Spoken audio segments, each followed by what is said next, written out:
There is a legend of a man who forged a nation. There's only one way for Qin to survive, and that is to conquer! The legend says he was a great warrior and a ruthless tyrant. You've executed him. No, not yet. But he was also driven by an obsession to build the greatest nation on earth. The vision drove him to insanity. Here I am! Oh, heaven! But the vision became China. And he was its first emperor.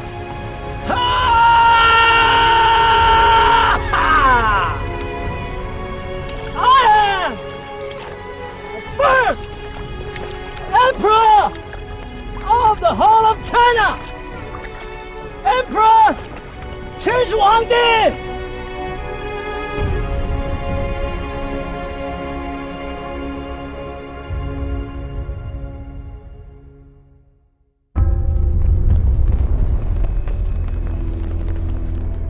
When the first emperor was laid to rest, the legend says that he was the most powerful man on earth.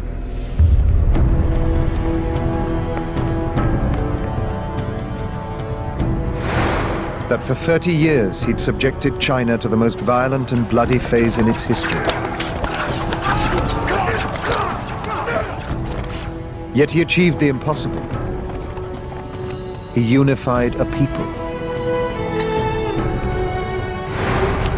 10 times as many subjects as the pharaohs of Egypt, across an empire that would outlast Rome by 1,000 years.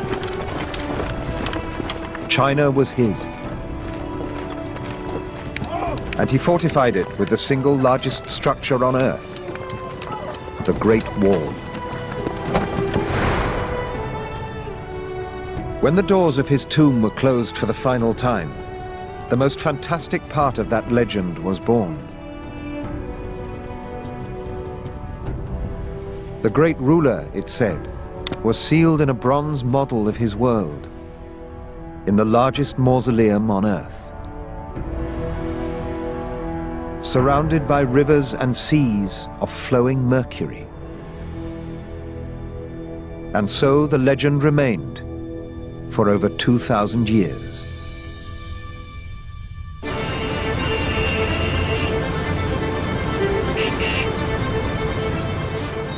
China began, it is said, with its first emperor. But who he was and how he founded this nation has long been shrouded in mystery.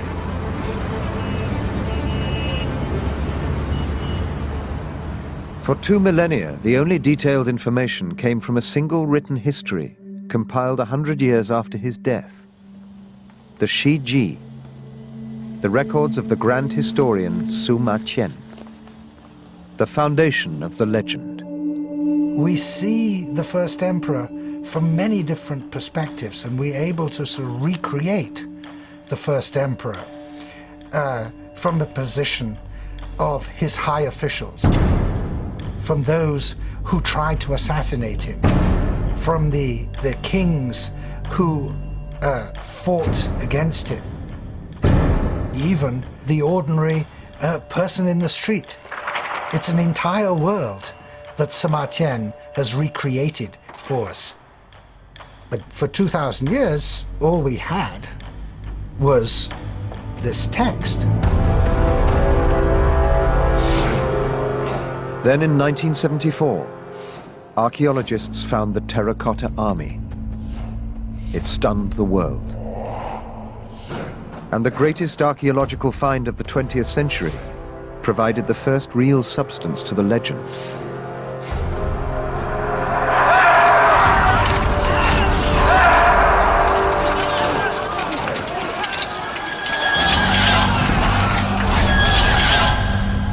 Its scale is unprecedented. Terracotta figures were known about from other burial sites, but never on this scale. Never life-size, or in such incredible detail. And never an entire army. With the discovery of the Pottery Army, we are finding the truth behind Sima Qian's story, which for 2,000 years was just a legend. It's kind of like finding the real Camelot, except that it is, of course, 1,000, 10,000 times more interesting and more detailed and more fascinating. But the army itself was just the beginning.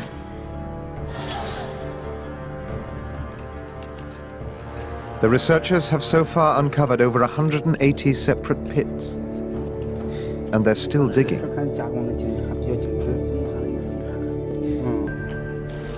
And the more they unearth, the greater the riches promised by the ultimate prize, the Emperor's tomb.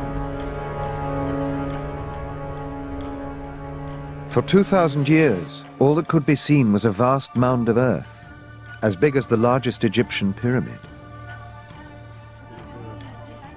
Now Professor Jeffrey Riegel from the University of California is hoping that new experimental archaeology will unlock the secrets of the tomb and finally reveal the truth behind the legend of the Emperor. For the first time, archaeologists are probing the mound, and Riegel hopes to answer centuries-old questions. Is the Emperor's tomb actually there? Has it been plundered? And could it, as the legend says, really contain rivers and seas of flowing mercury? And if this turns out to be true, what does that say about the rest of the legend?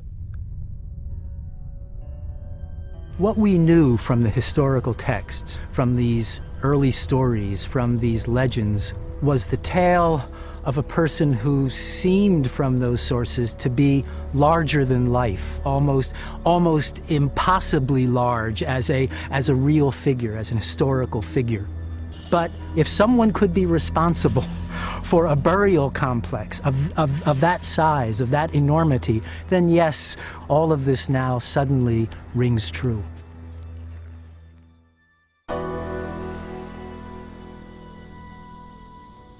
The future emperor becomes king of the western Chinese state of Qin. And the omens aren't good. The previous king of Qin has lasted just 3 years.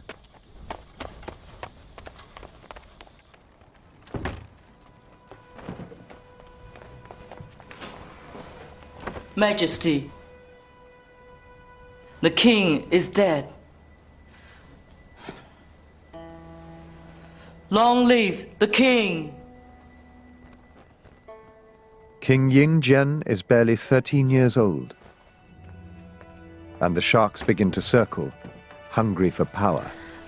My dear boy, I'm so sorry. But his mother, the queen, has a long-time lover, the king's former advisor, Lu Buwei. we are here for you.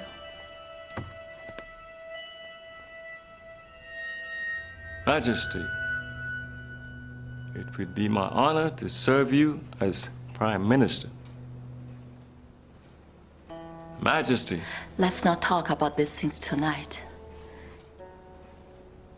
But you should confirm Uncle Lu Buwei as your Prime Minister as soon as you can. We all think it's for the best.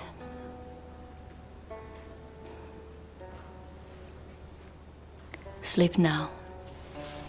Good night. I shall serve you and guide you as a father.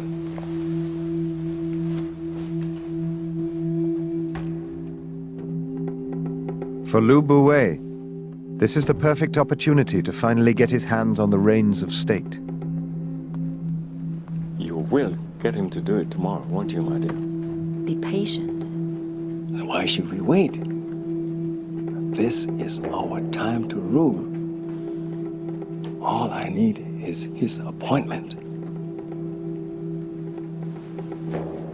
Trust me. Good night.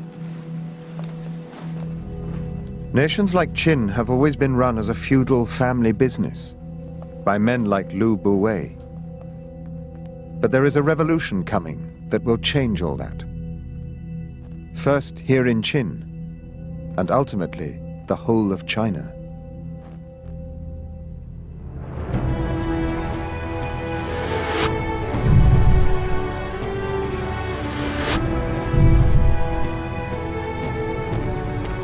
The revolution will be led by a young scholar named Li Se.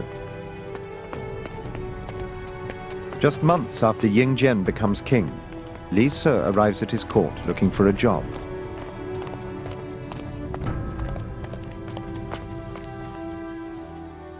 But the man who hires and fires here is the queen's lover, Lu Buwei, now prime minister.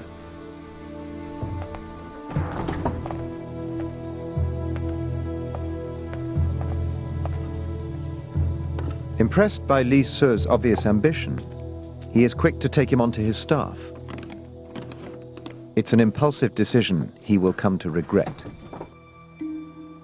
Sima Qian describes him as a poor young man with extraordinary ambition, as this Machiavellian figure who he sort of implies is the person who wants to run the entire country. And he stops at nothing to get to that position.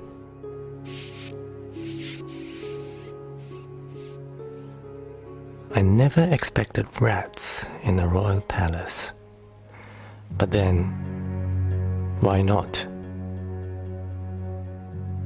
Drawn by the chance of an easy meal, conditioned by fear, control the food and the fear, and you control the rat.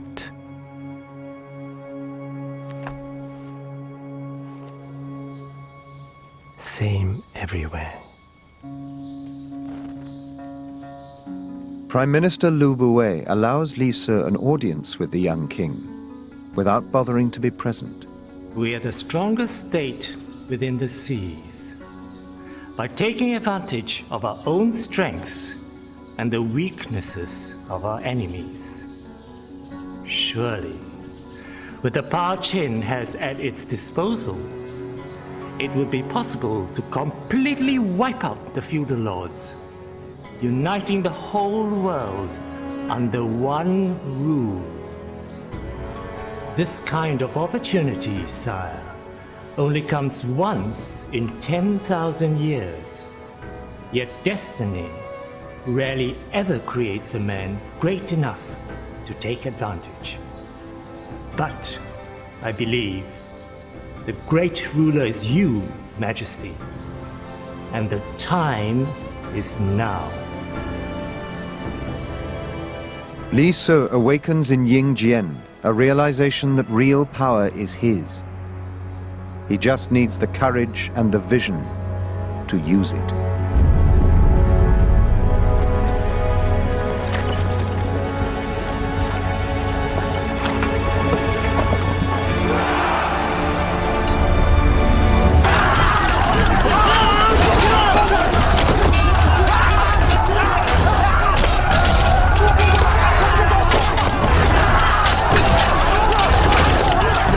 A decade after ascending the throne, King Ying Jian fights for his life and for a dream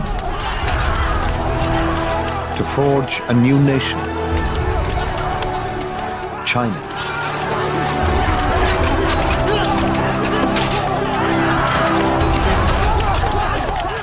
Many great kings before him have tried, and all have failed.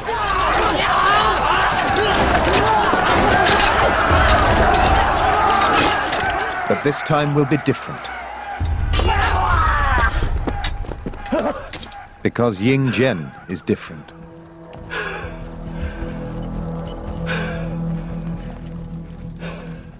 The youngest king to lead his nation into war. He is its greatest warrior. A visionary leader burning with ambition. If anyone can unify China, it is him.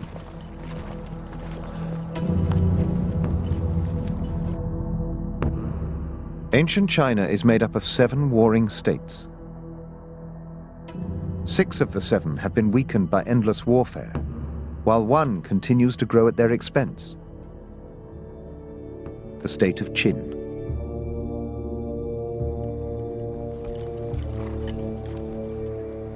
Well, you've won! In its campaign against the state of Zhao, the Qin army has taken over 10,000 prisoners. The rules of war are explicit. Prisoners must be cared for. And the day is yours!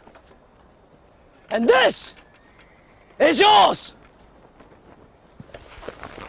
But that would slow down his campaign. You want to know what to do with it?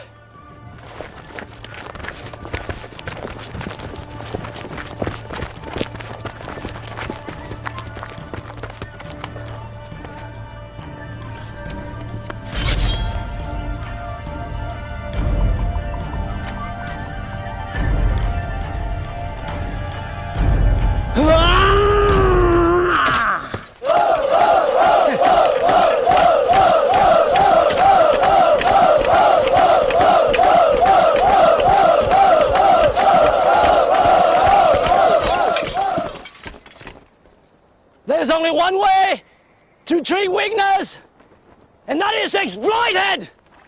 There's only one way for Qin to survive, and that is to conquer!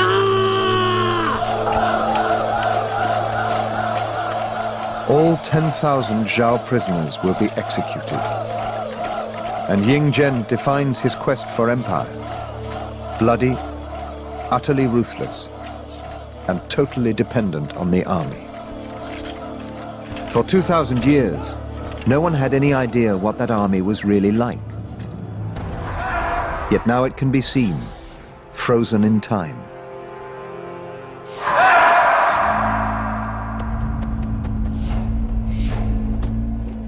For Geoffrey Regal, this is an opportunity to answer his first great question about the Emperor's meteoric rise to power. Militarily, how did he do it?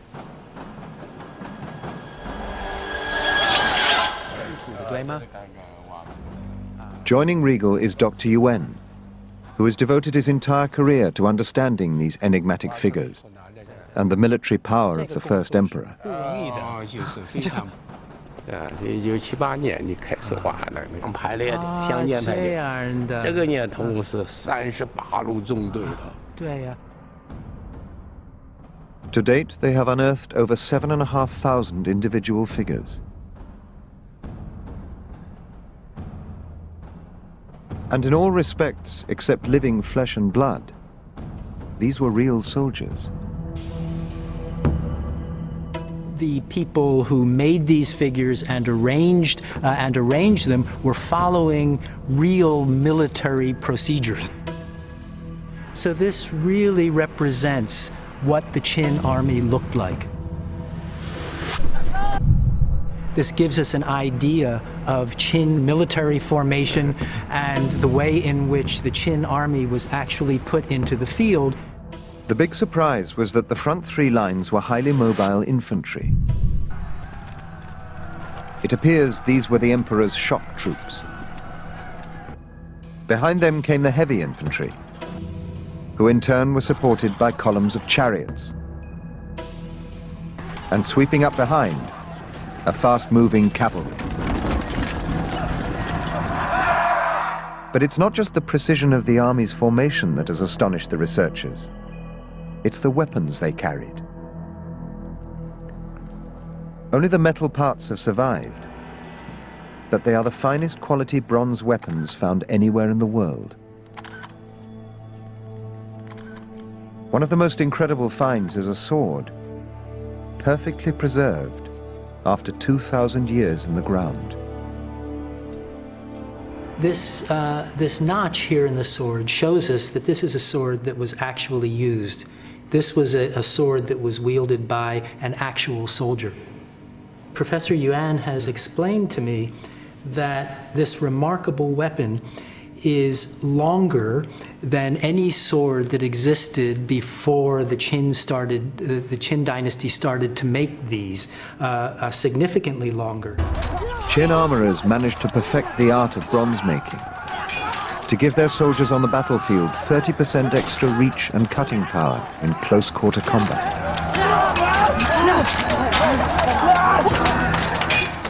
And there is new evidence that shows quite how seriously the Qin took their ability to wage war.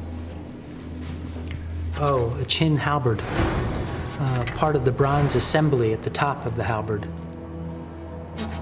这个有文字吗？应该文字啊，这是什么？很长的文字。很长的文字，这个是什么文字吗？5年，相邦吕不韦造。This has an inscription. What it says is that in the 5th year of the King of Qin's reign, the Prime Minister of State, Liu Buwei, had this halberd made. That's a guarantee of its quality, I suppose, and that it was made to a standard, so that he himself was being held accountable for the effectiveness of the weapons that the soldiers were carrying into battle.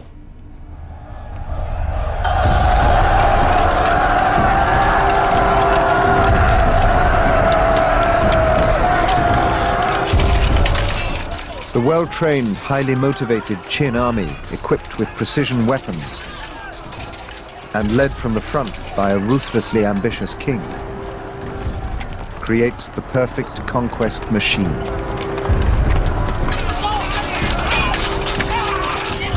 Within 7 years, Ying Zhen captures 13 cities from the state of Han, a further 20 cities from other states, and repels a combined force intent on stopping him in his tracks.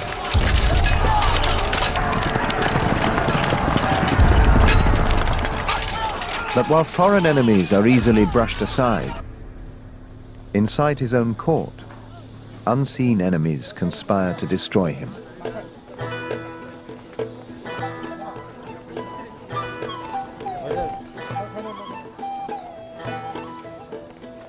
The official history records Ying Zhen's coming of age as the defining moment, with the entire court assembled in celebration.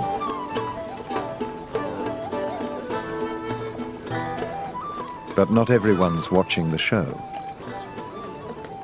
The Queen has a new favorite, Marquis Lao Ai.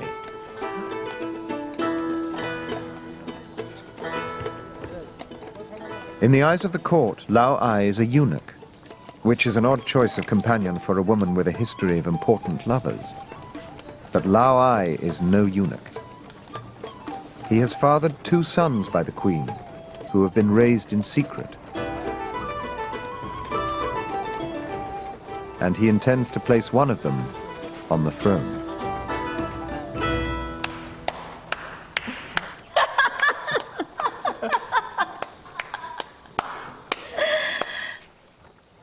For now, Lao Ai bides his time, waiting for an opportunity to get rid of Ying Zhen. He can afford to be patient. His boys are still young.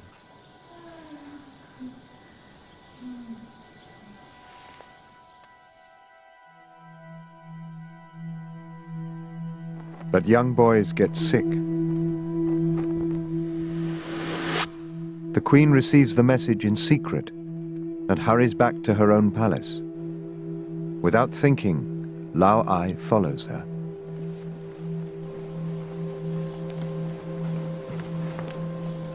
Well?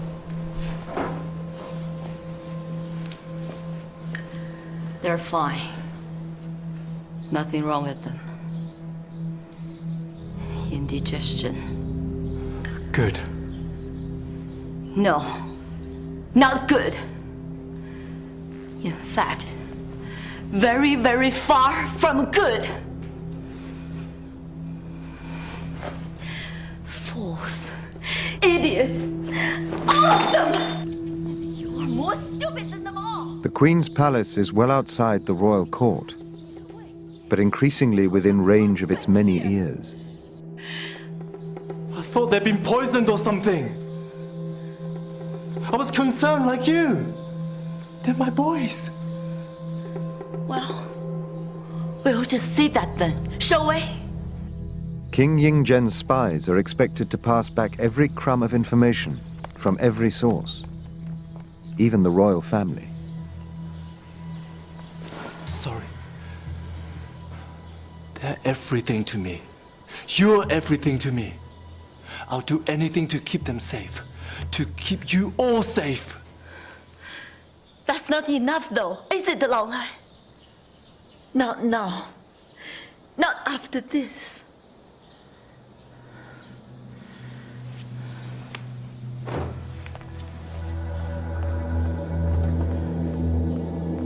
He'll put two and two together very quickly. They'll come. They'll come.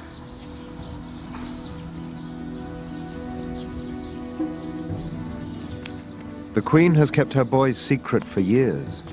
In the care of eunuchs she believes are loyal to her.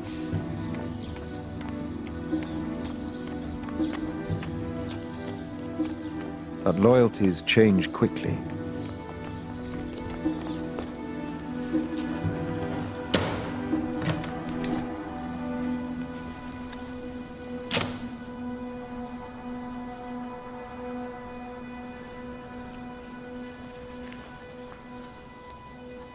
Hello.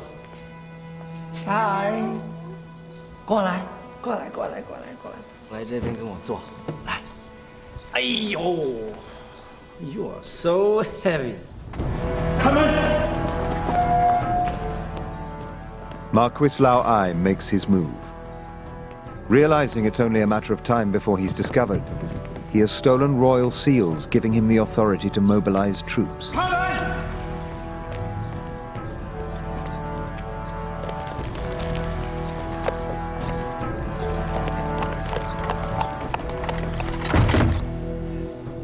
So you think you'll make a good king?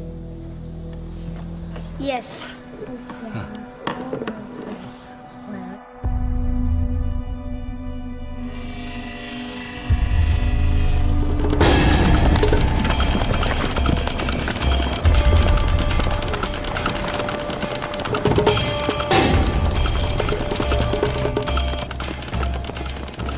District forces under Lao Ai's command approach the palace.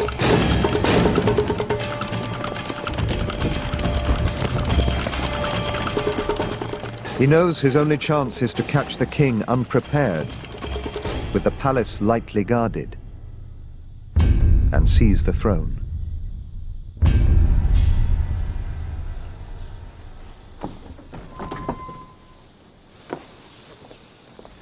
Palace security is the responsibility of Prime Minister Liu Buwei, and he has just discovered Lao Ai's real intentions. What is it? The royal seals are missing, Majesty. The ones used by military commanders. I strongly recommend that we put all palace and regional forces on high alert. Really? Lao Ai has disappeared. It seems he may have taken the seals. If he is able to mobilize troops, the state could be at risk. Why would he do that? Why would a Marquis threaten us? What could he hope to achieve? I don't know, Majesty. What would a eunuch do with the throne? Even if he had it, who on earth would he leave it to?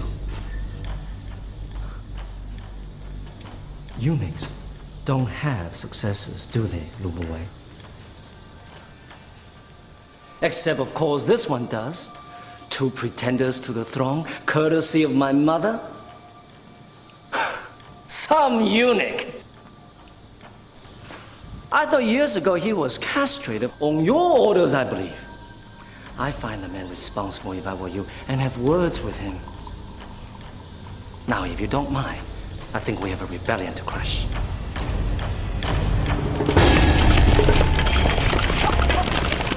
Lao Ai's forces meet no resistance as they approach the palace.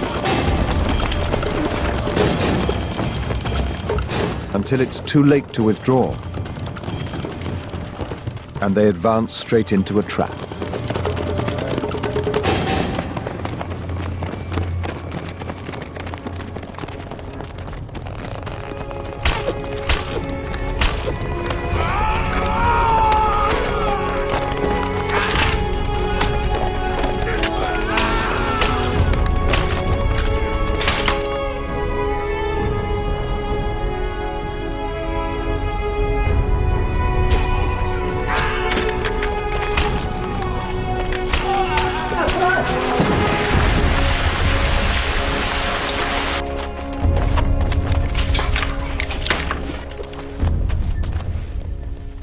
Lao Ai's forces are annihilated, and he is taken prisoner.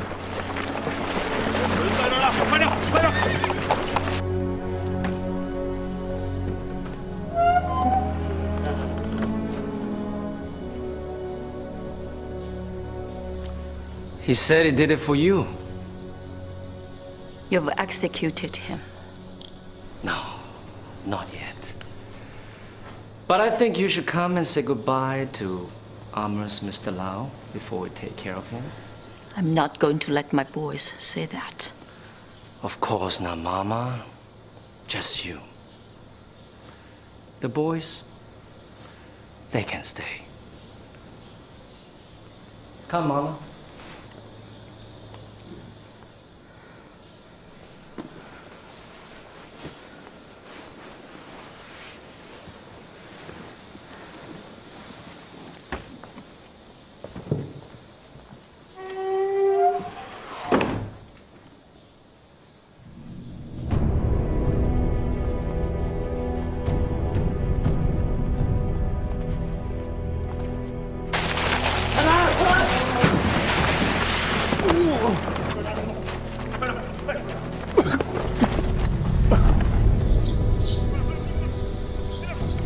Why didn't you tell me?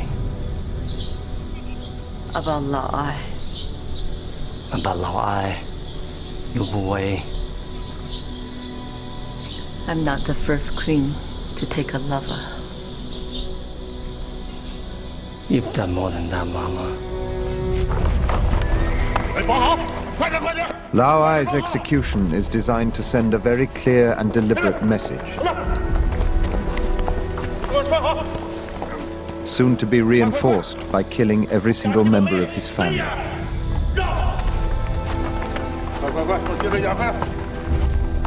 Starting with the most dangerous.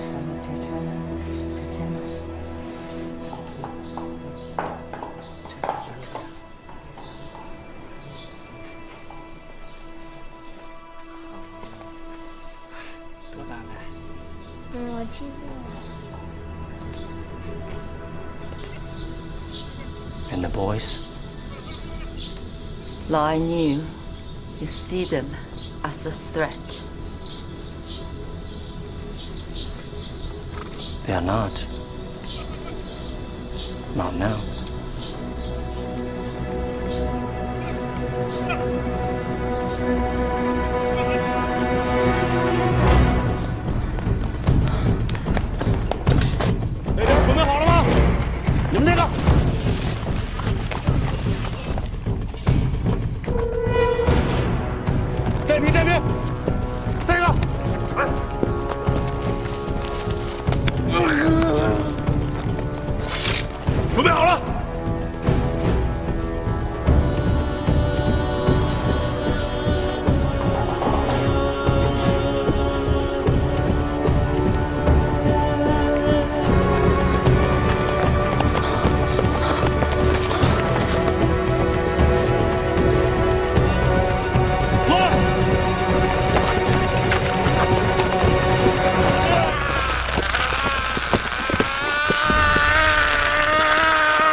The first challenge to Ying Jian's reign is over, and the lesson has been learned.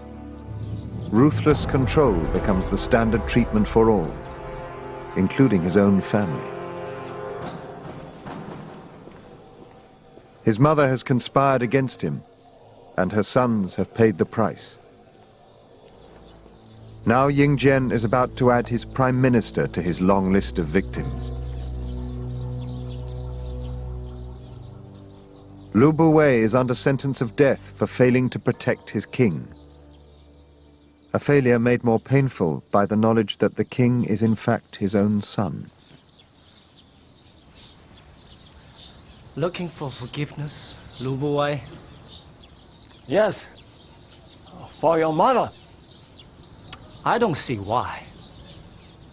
Because she is your mother. Hasn't she lost enough today? Perhaps she has. But perhaps she should have thought a bit more carefully about who she slept with. Then you would not be here. How dare you speak to me like that? As any father would dare speak to his son. To tell him the truth. I was never a willing part of this, neither was she. We were both foolish. But I can forgive her. Can you forgive us? I can. And will do what is right for the King of Qin. If I choose to show mercy, then it is only the judgment of a ruler. Nothing more.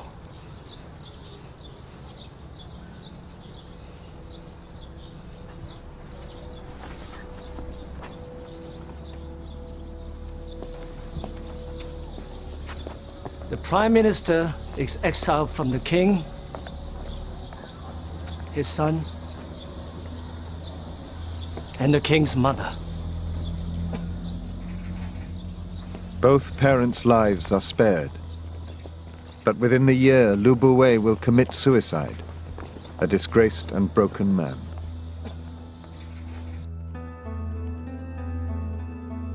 Waiting in the wings, his own protege, Li Su.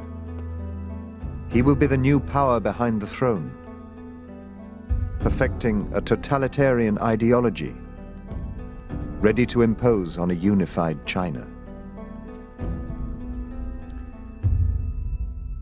By 227 BC, the Qin state has swallowed 3 of the independent states of China, like a silkworm devouring a leaf. Panic spreads ahead of the advancing war machine. The state of Yen is next in the firing line, and they know they will be powerless to resist. A diplomatic mission is sent to the Qin court. Its aim, to halt the advancing bandwagon in its tracks. They bring peace offerings to King Ying Jian. The first is a map of Qin's conquests, guaranteed to flatter the king. The other gift is the head of a renegade Qin general, returned as a sign that Yen will not harbor Qin's enemies. But the men carrying them are no diplomats. They are professional assassins, and neither expects to return from the mission.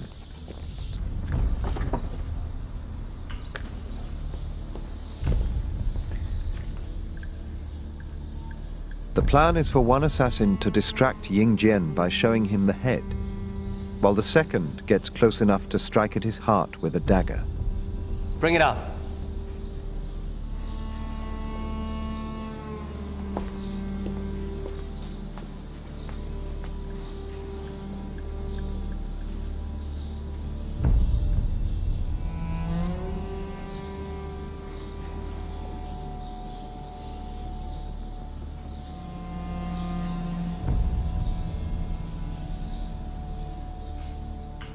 It happens all the time. Stage fright. Bring me his gift, Let him wait outside.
Since Lao Ai's attempted coup, Ying Jian's greatest fear is betrayal and assassination.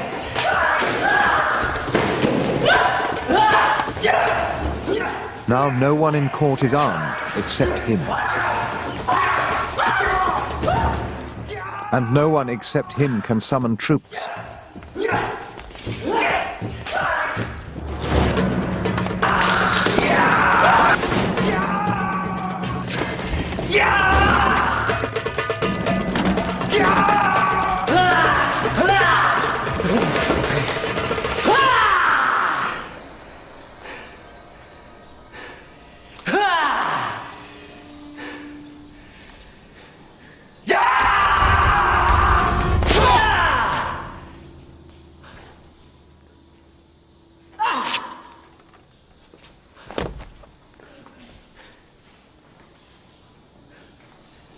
Ying Jian's new security system has failed.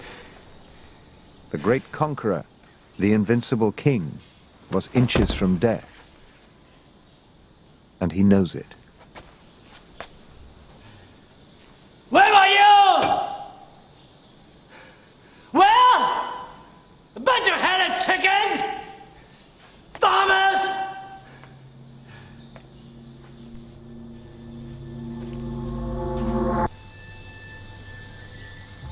From now on, paranoia grows in Ying Jian's mind. For the rest of his reign, images of death haunt his dreams. It isn't so much the act of dying he fears, but the realization that he is filling the spirit world with the souls of those he sacrificed. Souls who will all, as soon as he is dead, seek terrible revenge. There is only one thing that can protect him in the next world: a spirit army.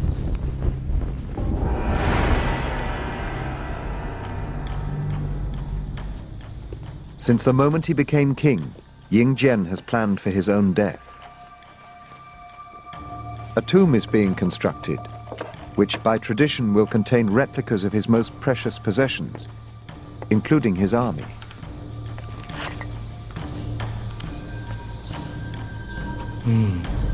Good.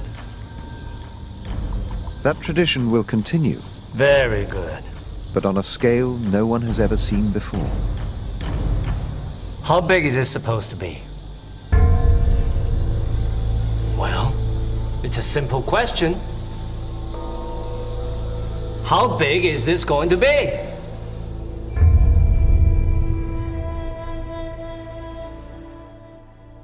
One of the most incredible aspects of the Terracotta Army is size.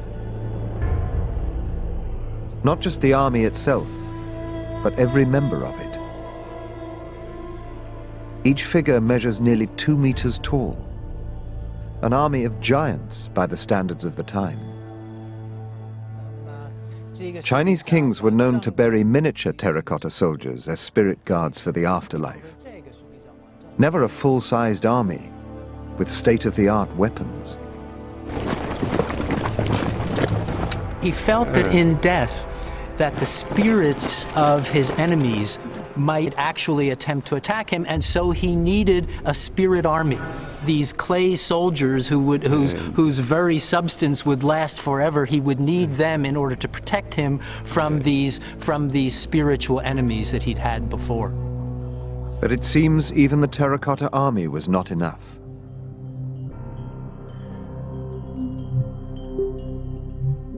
Closer to the emperor's tomb mound, a new pit has been discovered. A research team under Dr. Duan Qingbo were expecting to find an imperial palace guard. But all they have unearthed are empty suits of armor made of stone. And no sign of any terracotta warriors to wear them.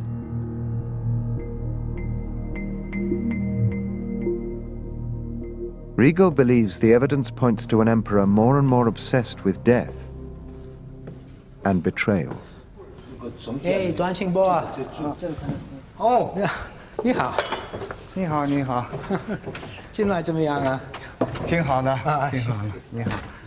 When we look at Chinese historical texts, it's unprecedented that we would find or know about stone armor. And in fact, the belief of Mr. Duan and his team and their colleagues is that the burial of this stone armor may have had something to do with the rituals surrounding worship of the spirits of dead soldiers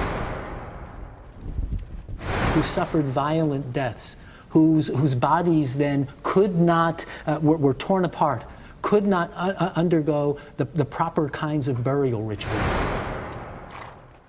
They didn't have, in the Chinese definition of things, a happy death.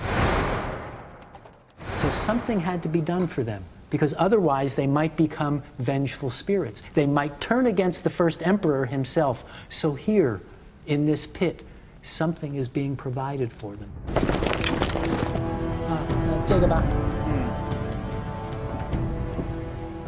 Duan's team has so far found over 200 sets of stone armor in this one small pit.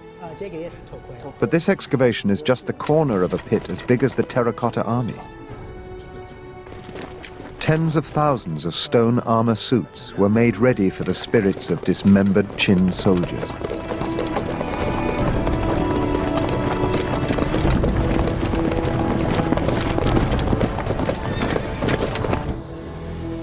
By 223 BC, Ying Zhen stands at the brink of achieving his ultimate dream, the unification of all China. He's taken all but 2 of the 7 warring states, with the largest state of Chu, the last great prize to be claimed. But the conquest machine has stalled.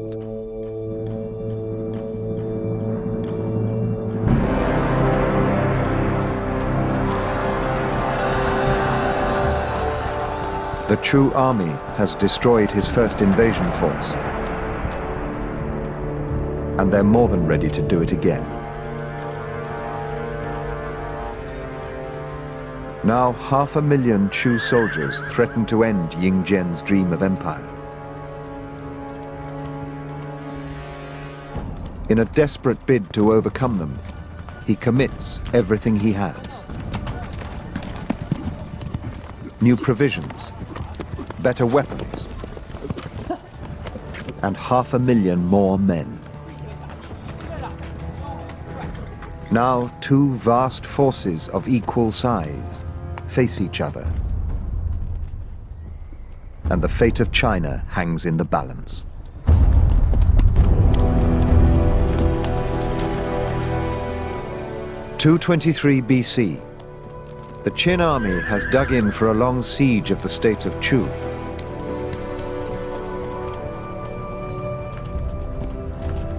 It prompts the Chu generals to reconsider their advanced position. And they decide to withdraw to more defendable lines.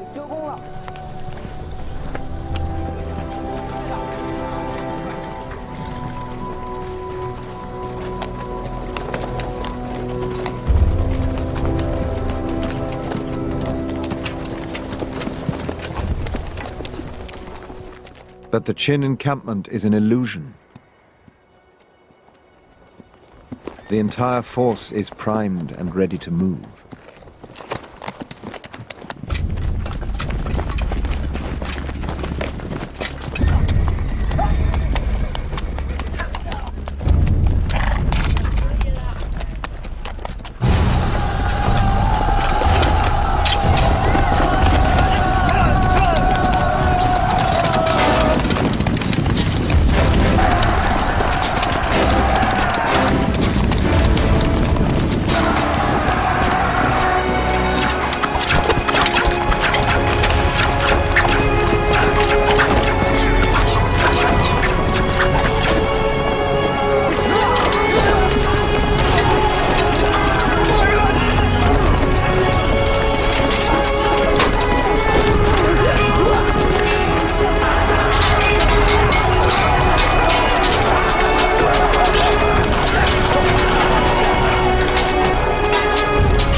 The last great obstacle to Ying Jian's imperial dream is finally crushed.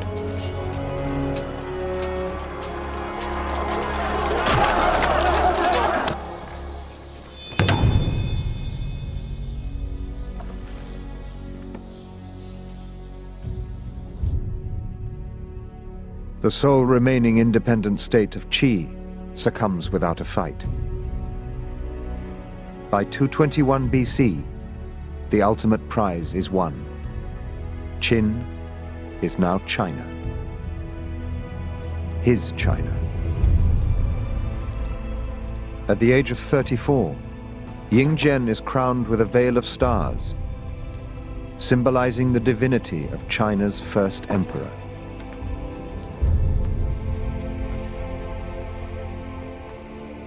Now his ministers are ready to suggest a title suitable for the greatest ruler in China's history.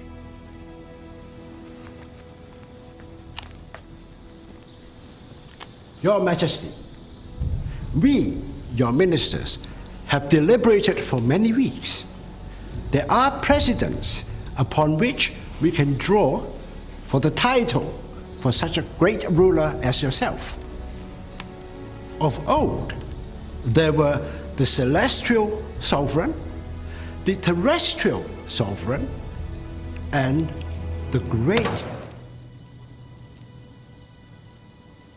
Am I not the first great sovereign emperor, august ruler of the whole of China?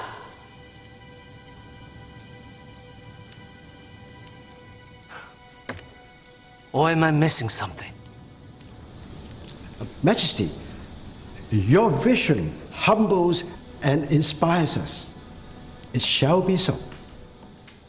And my son will be the second divine emperor, and his son the third, and so on to 10,000 generations.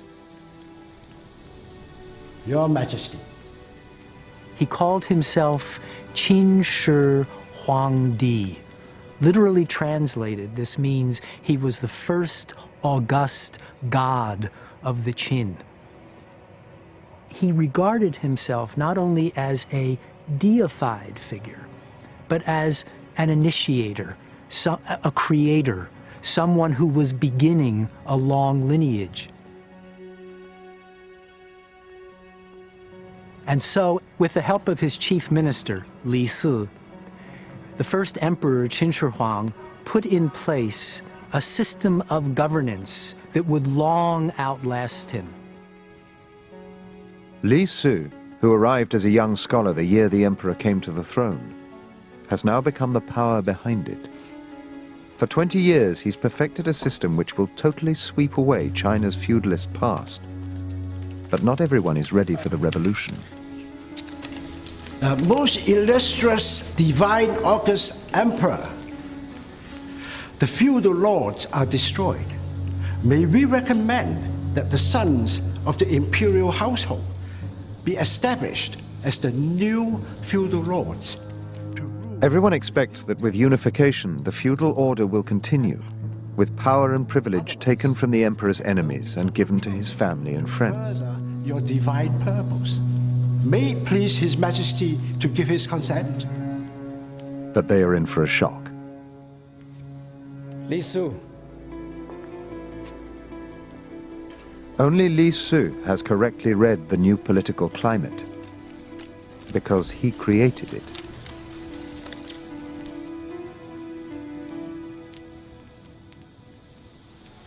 This is insane. We have spent centuries enduring endless warfare at the hands of the feudal lords. And now that we finally put them down, we want to create more of the same? But these will be members of the imperial household. Exactly. The only force in 1,000 years that has been able to create peace is the divine power of the Emperor.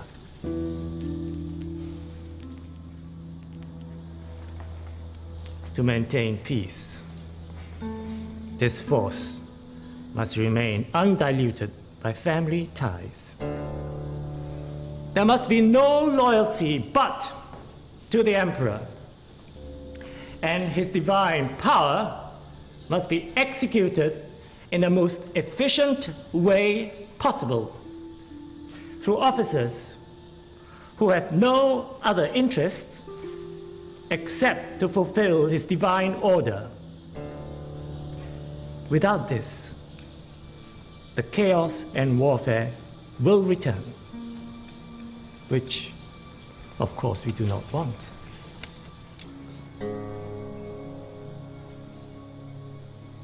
Excellent. He's right. The Minister for Justice is right. I shall personally appoint 6 governors for the 6 commanderies of the empire, 36 in all, which of course is 6 times the number of the states I have conquered. Did I mention 6 is my favorite number?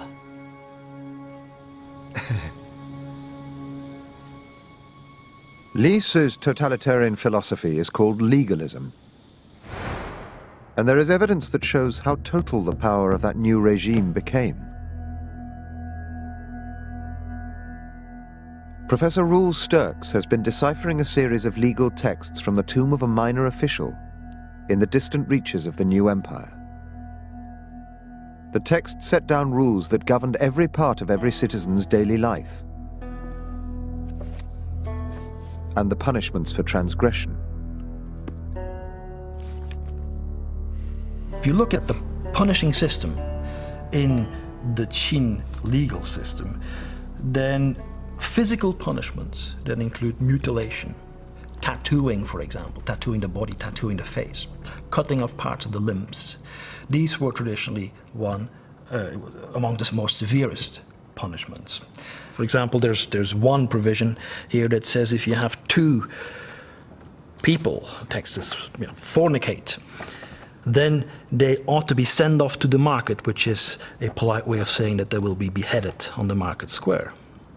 So even private life here is part of sort of the tentacles of Qin law, now to be universally applied to everybody who was a subject, of this new world order called the Qin Empire.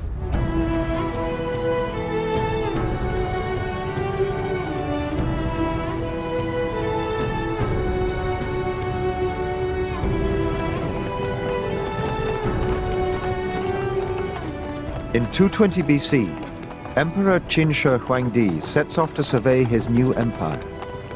For the first time ever, a secure and peaceful land. And he intends to keep it that way. Millions of deconscripted soldiers are now freed from fighting, ready to be reused.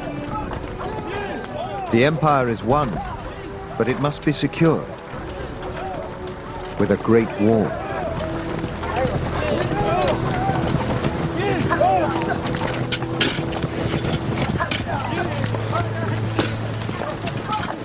centuries, the northern edges of civilized China have been ravaged by nomadic tribes.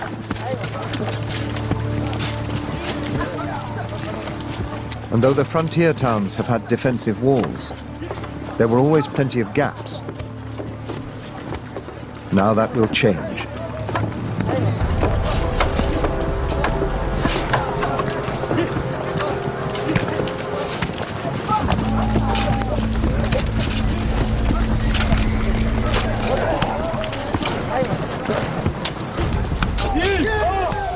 With the major wars over, labor is plentiful, and building begins on the greatest engineering project of the ancient world. A single impregnable barrier to seal the empire. The Great Wall of China.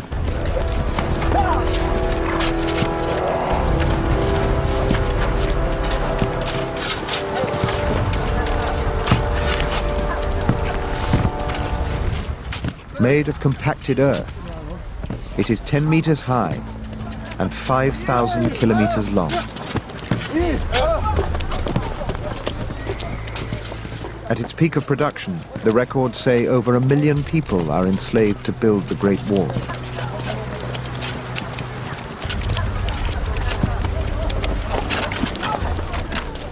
Perhaps a quarter will die in the process.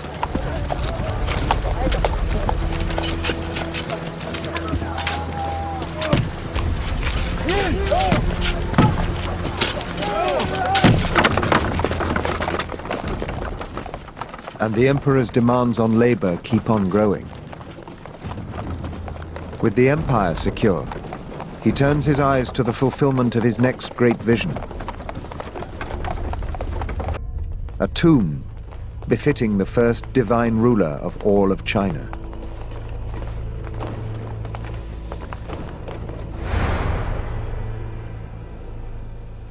Today, all that can be seen is a vast earthen mound, as big as the great Egyptian pyramid at Giza. The first clue to its possible contents was the terracotta army. But that was over 1 kilometer from the tomb mound. When archaeologists dug into the space in between, an incredible world opened up. To date, they have found over 180 separate pits, containing so much more than soldiers.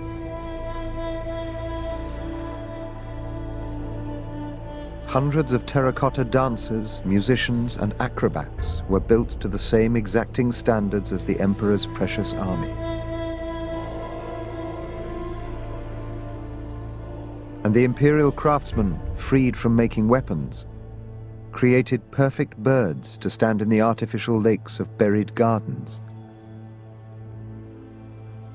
And perhaps the most exquisite bronze artifact ever found, a half-scale model of the imperial chariot to convey the emperor in his underground world.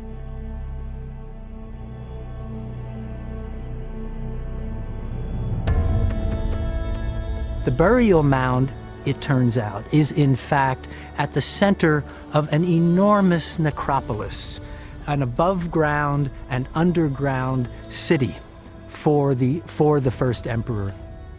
It would provide him, it would continue to provide him with all of the trappings of power, with all of the protection that someone of his status required. But there was no way to see the ultimate symbol of power, the tomb itself. Again, it was the official history that provided the only clue.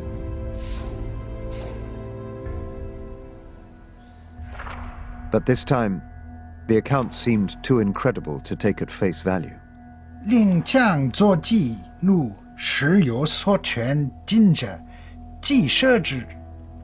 The emperor sent more than 700,000 convicts to dig down through 3 rivers and fill it with bronze. On the floor of the vault, there was created a map of his entire empire, all of China. He had artisans stick jewels into the ceiling to represent the sky, the cosmos above. The streams, the ocean, the text said, were filled with quicksilver, with liquid mercury. He had some kind of machine which circulated that mercury to imitate the actual flowing of the waters.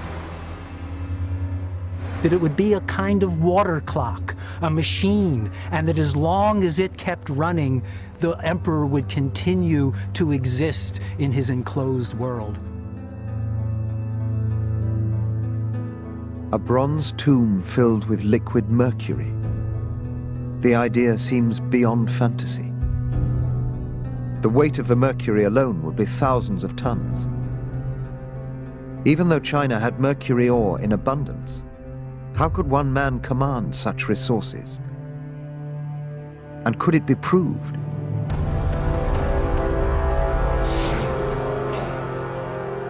The tomb had been sealed for over 2,000 years.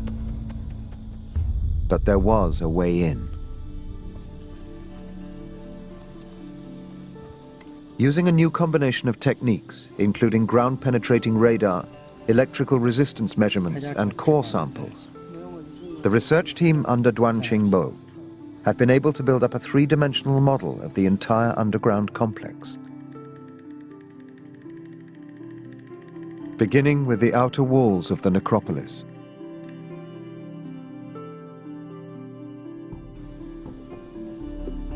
And revealing for the first time the mausoleum structure hidden beneath the mound.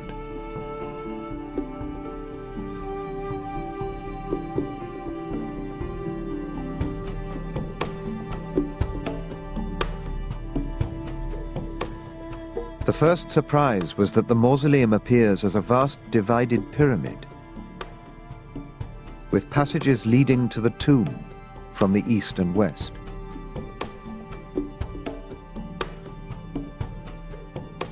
And when they took the all-important readings from beneath the pyramid, they discovered the tomb itself. Seen here as a clearly defined area in blue. A space hermetically sealed for 2,000 years. It measures as big as a football pitch. And though at first the pyramid appeared to be a closed structure covering the tomb, the roof of the tomb was in fact exposed to the sky. Or at least it had been originally, before it was buried beneath thousands of tons of earth.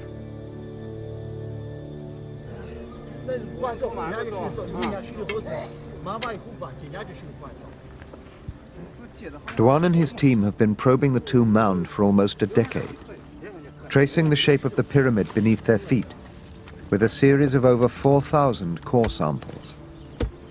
And each one, Regal realized, could potentially hold an incredible piece of evidence direct from the tomb itself. Because if there was ever mercury there, over the centuries, mercury vapor might seep through the roof of the tomb and into the surrounding soil, where, Regal hopes, they may be able to detect it.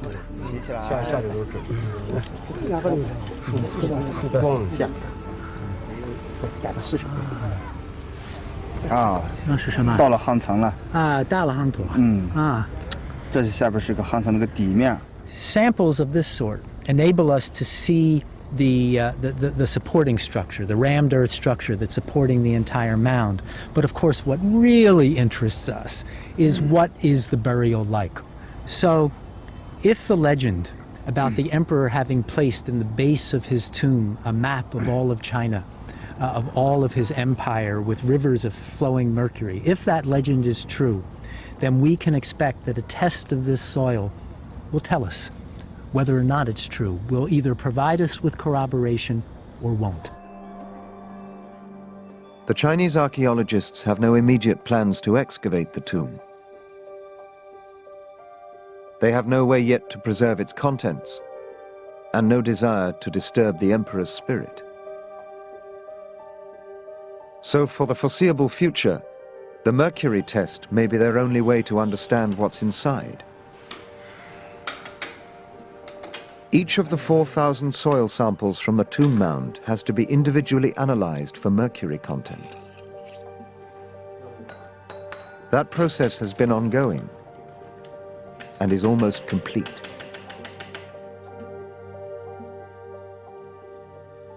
By 219 BC, the tomb itself is well on the way to completion. But the man it is intended to house suddenly has a change of heart. No. No. The idea of an eternal afterlife, however grand, is no longer enough. I will live on. I will live on.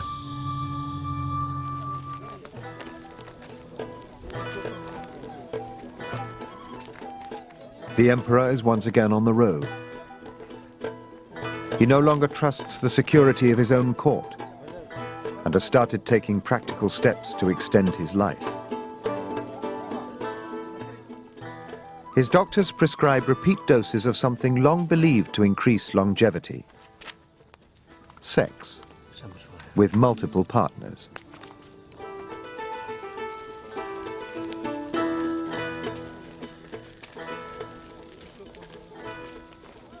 Meanwhile, his new court physician, Zhu Fu, has suggested something more chemical. A substance whose eternal properties are thought ideal for the emperor's tomb. Properties Zhu Fu hopes will keep him out of that tomb indefinitely if consumed. The mystical substance, mercury. Have you got it? Yes, Majesty. Will it work? Majesty, all the world's alchemists agree that mercury is highly indicative of increased longevity. How increased? Sire, as with sex, given the right application, it can help. A lot. How much longer one can expect to live is not guaranteed. Then what is?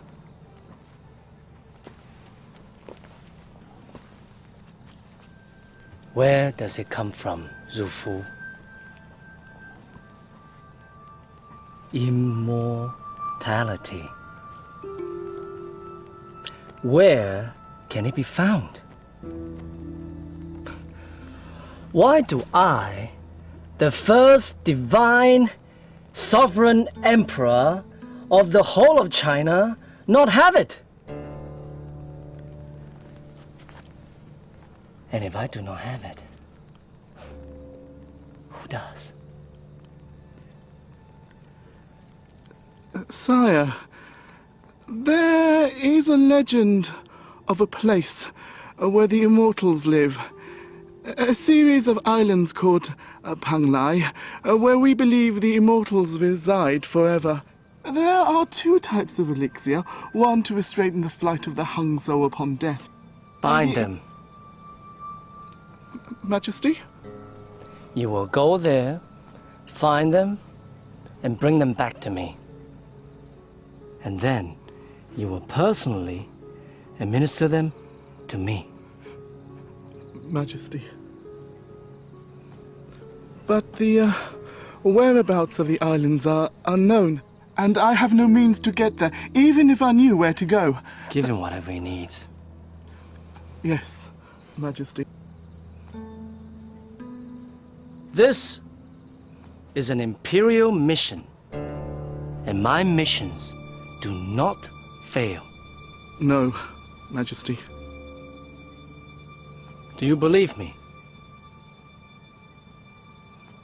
Yes, Majesty. Go. Zhu Fu is given a small army of his own with which to conquer death. Thousands of young men and women are conscripted to help him search for the islands of Penglai.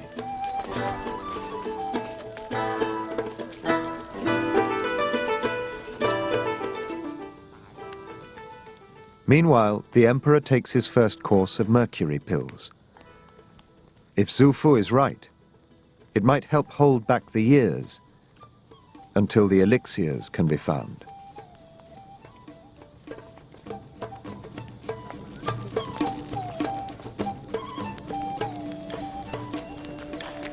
But rulers rarely die of natural causes.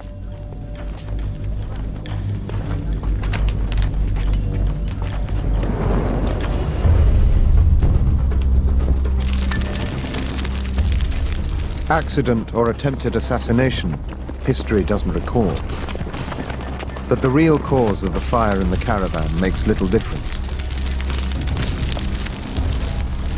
For the emperor, there are always enemies. Unseen enemies. Enemies within. He starts to withdraw further into his own world. And there are some who are more than happy to keep him there.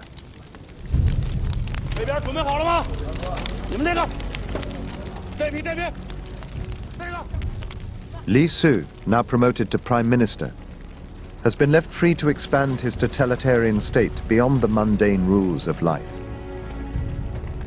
He decides it is now necessary to control thought.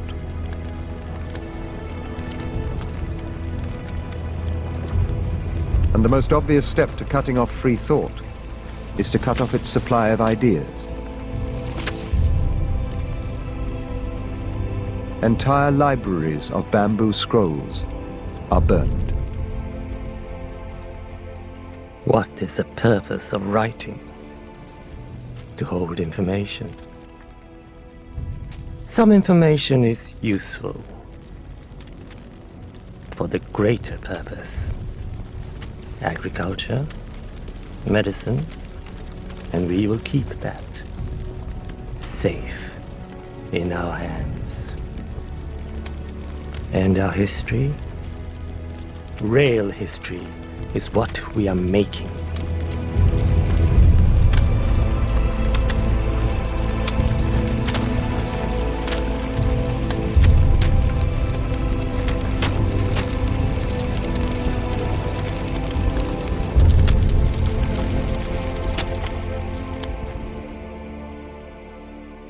Meanwhile, the emperor's contact with reality is being loosened still further.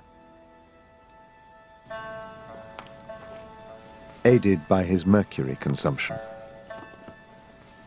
The dose has got higher over the last 5 years, as his desire for immortality has become more obsessive, and the elixirs have failed to materialize.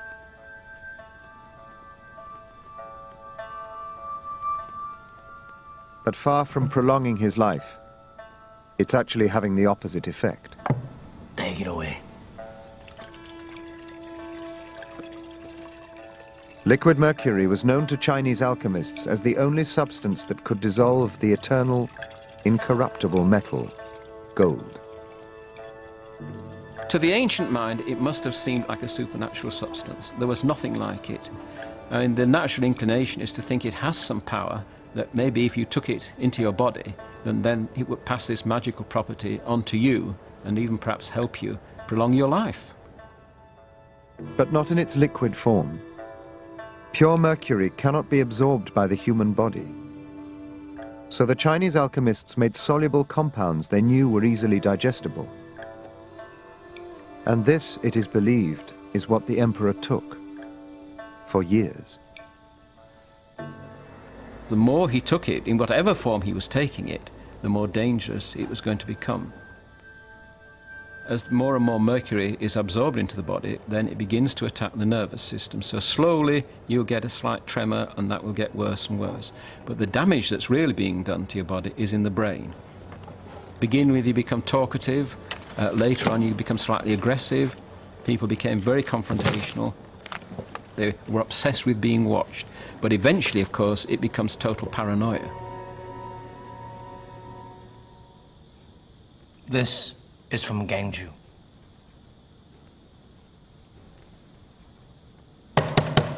Directly from Gangju.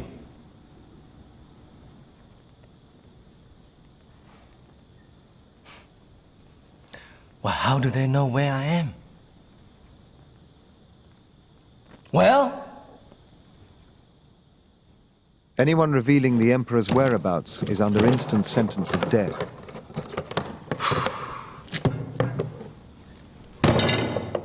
Along with their entire family. Find out who's responsible and have them killed.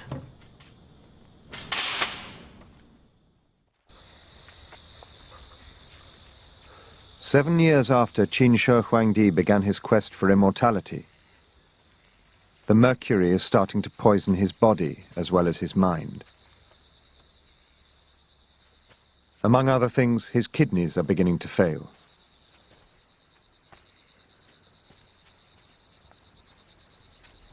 He knows his time is running out, and there is only one place left to turn to save himself.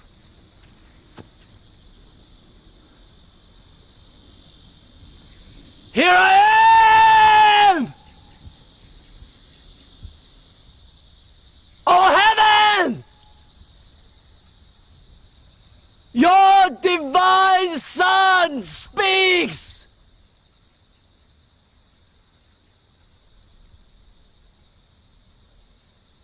You see? The world is united at last! I erase doubt, establish law. I punish disorder and bring calm to the four corners of the earth. And now, all under the sun and the stars are of one mind. Mine. All guided by one single will. Mine!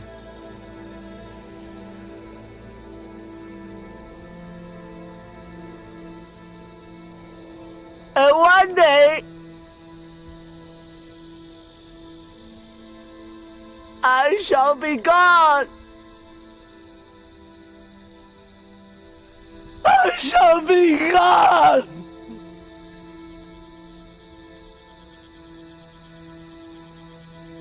I shall be gone.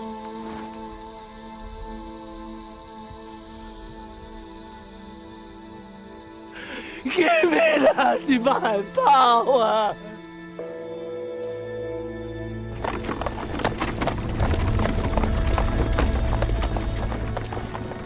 (212 BC), and Qin Shi Huangdi embarks on yet another imperial tour. But this one is different.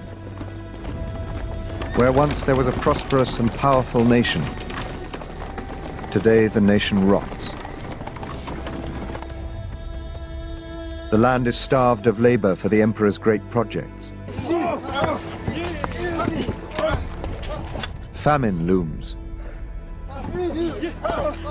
and there's nothing anyone can do.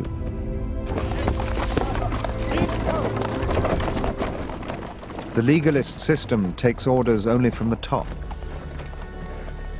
And while the emperor was rational, Li Su was ready to implement his vision with ruthless efficiency. Now the vision is turning to madness. Li Su has no option but to treat it just the same.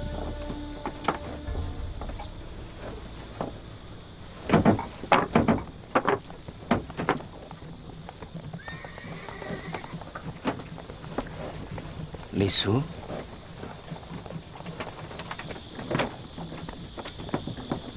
I have a fallen star. The emperor's latest diversion is a meteorite which fell to Earth in a distant province.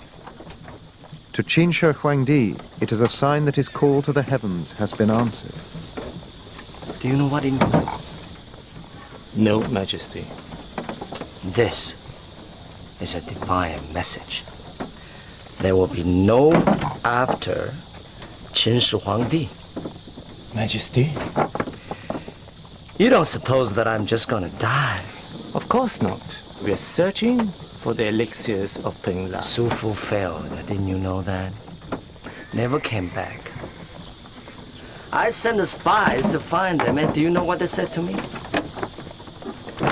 They couldn't find the island because their way was blocked by a race of giant fish. Majesty, we will move heaven and earth. It's all right. Li Su, I had a dream about a sea god in human form. Me. I am the sea god. I've ordered the armorers to build me a giant crossbow so I can hunt the fish. How big do you suppose they are? In the sea. Yes, that's where they live.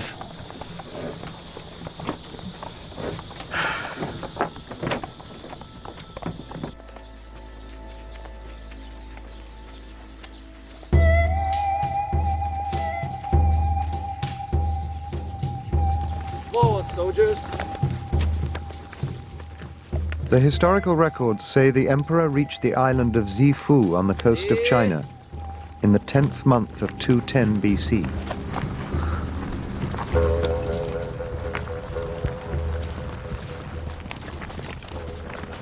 Where he hunted giant fish with a crossbow. That's right. The great realist is now immune to reality. All right, let me down here. The divine ruler, Okay. warrior king of the Qin, has gone. In his place, a madman whose every whim, however bizarre, must be accommodated. Ha! I'm here! Coming for you! Ah!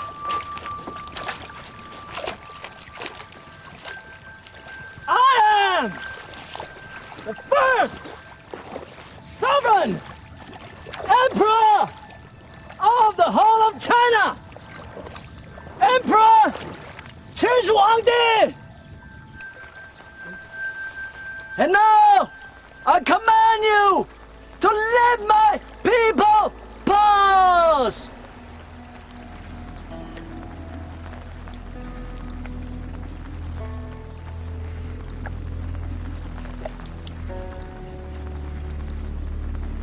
Over there! Li Su! Over there! East! East! Steady!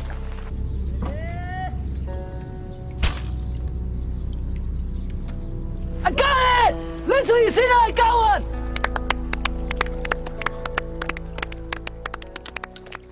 While the emperor plays in a world of his own, his advisors plan what to do with his empire.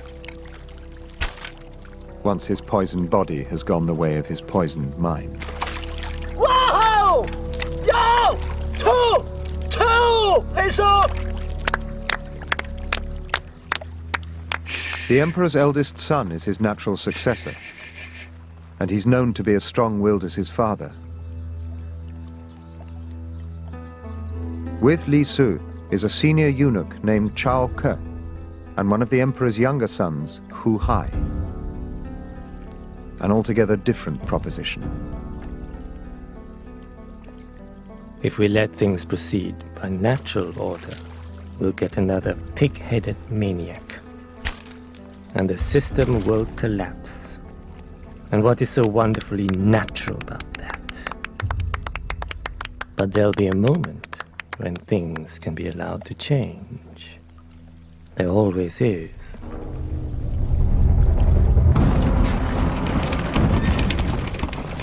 Returning from the coast, Qin Shi Huangdi becomes ill and hurries back to his capital. He writes to his eldest son, Fu Su, telling him he is to succeed as second emperor.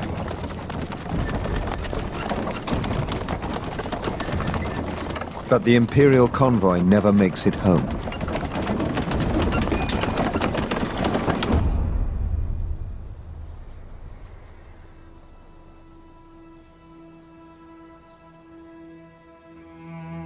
The search for immortality is over.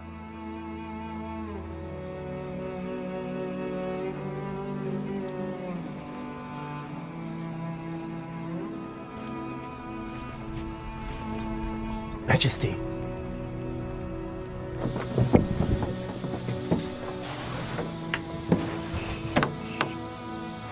Majesty. The great empire has lost its maker. At the age of 50, Qin Shi Huangdi is dead. The state is rudderless.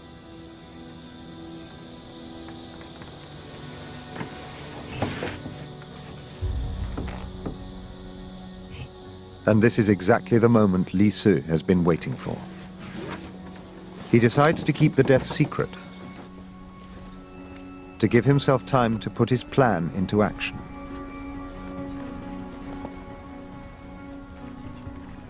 They know the letter to his son was written, but they don't know if it was ever sent.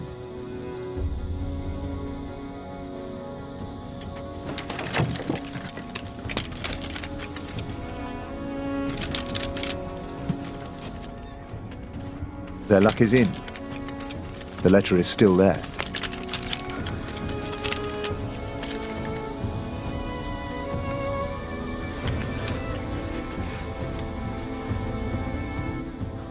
Cao Ke and Li Si are about to change the imperial succession.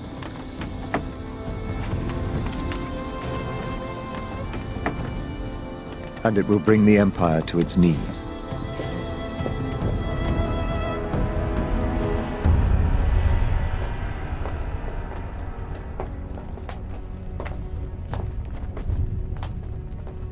The most powerful man on earth has been laid to rest. The last few precious objects are ready to place beside him in the depths of his vast tomb.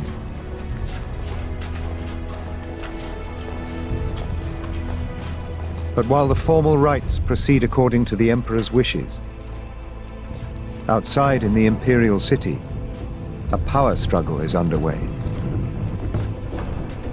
From a recently opened pit close to the emperor's tomb comes evidence to suggest that the imperial family was tearing itself apart.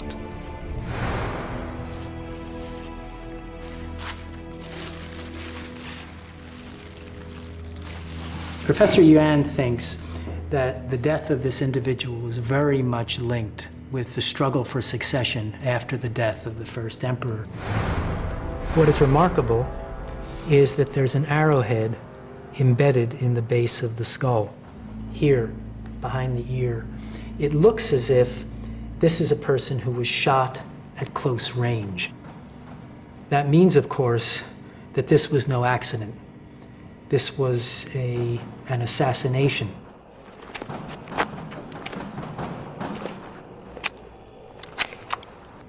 By tradition, the successor should have been the first emperor's oldest son, but several members at the court conspired to have a more junior member of the family succeed to the throne. After the junior member became the second emperor, he then saw to it that those who had opposed him, his brothers, his sisters, more distant relatives who were all members of the Qin imperial house, all of them were then killed.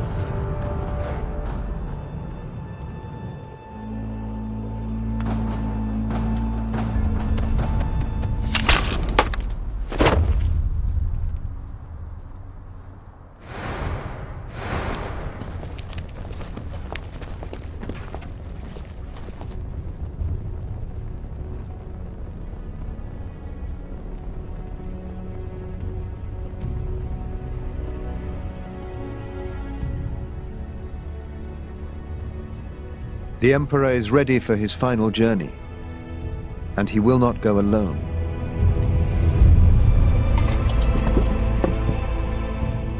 While his chosen successors are being assassinated, hundreds of his favorite concubines prepare to make their final act of devotion. They will stay with their master to start a new imperial family in the next world. But while the terracotta soldiers stand guard over their emperor, outside, real soldiers are fighting real battles. Rebellion stirs.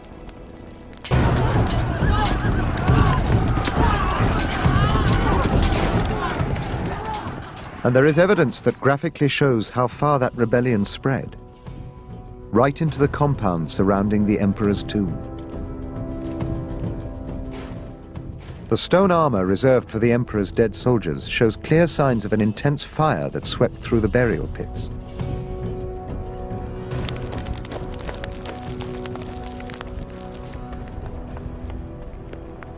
The terracotta army itself was in pieces when it was found, smashed by rioters.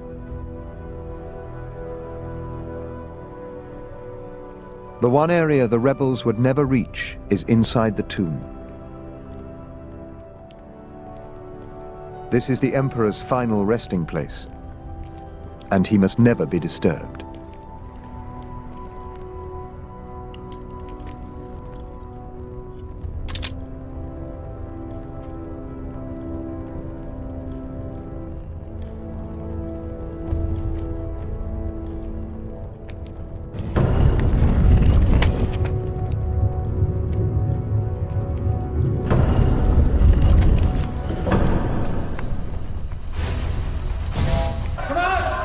It has long been decided that not only will the emperor take his concubines and his terracotta army, but the designers, the architects, the engineers, and the builders of the tomb, all those who know the way in and out, will be forced to stay. Hundreds are sealed inside the tomb, and all its secrets will stay secret. All except one. The legend of the rivers and seas of Mercury.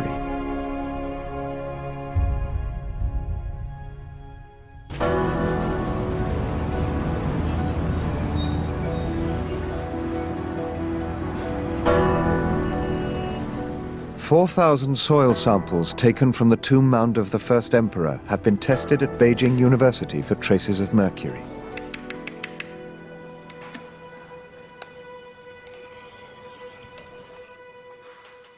Now Geoffrey Regal is about to see what could be the greatest revelation since the discovery of the terracotta army.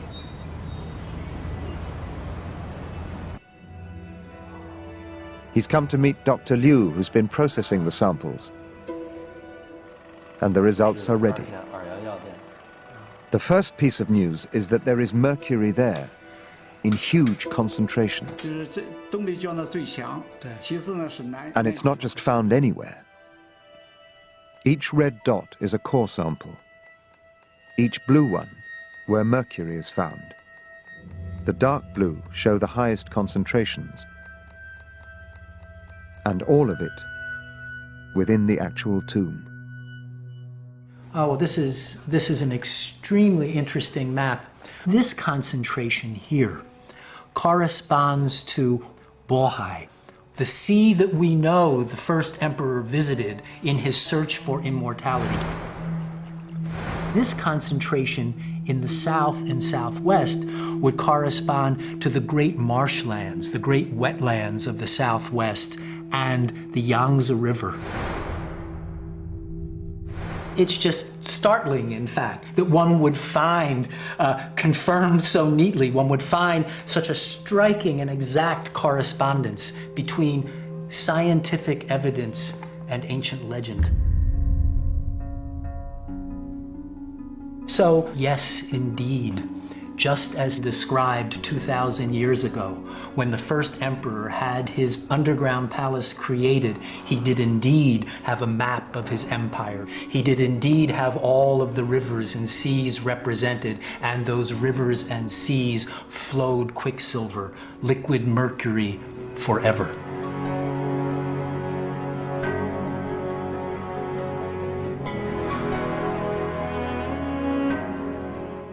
Qin Shi Huangdi left a legacy the like of which has never been seen before or since. A nation unified for the first time, with a single written language that is still being used. A system of administration that survives to this day. And a great wall that still stands at the edge of his realm.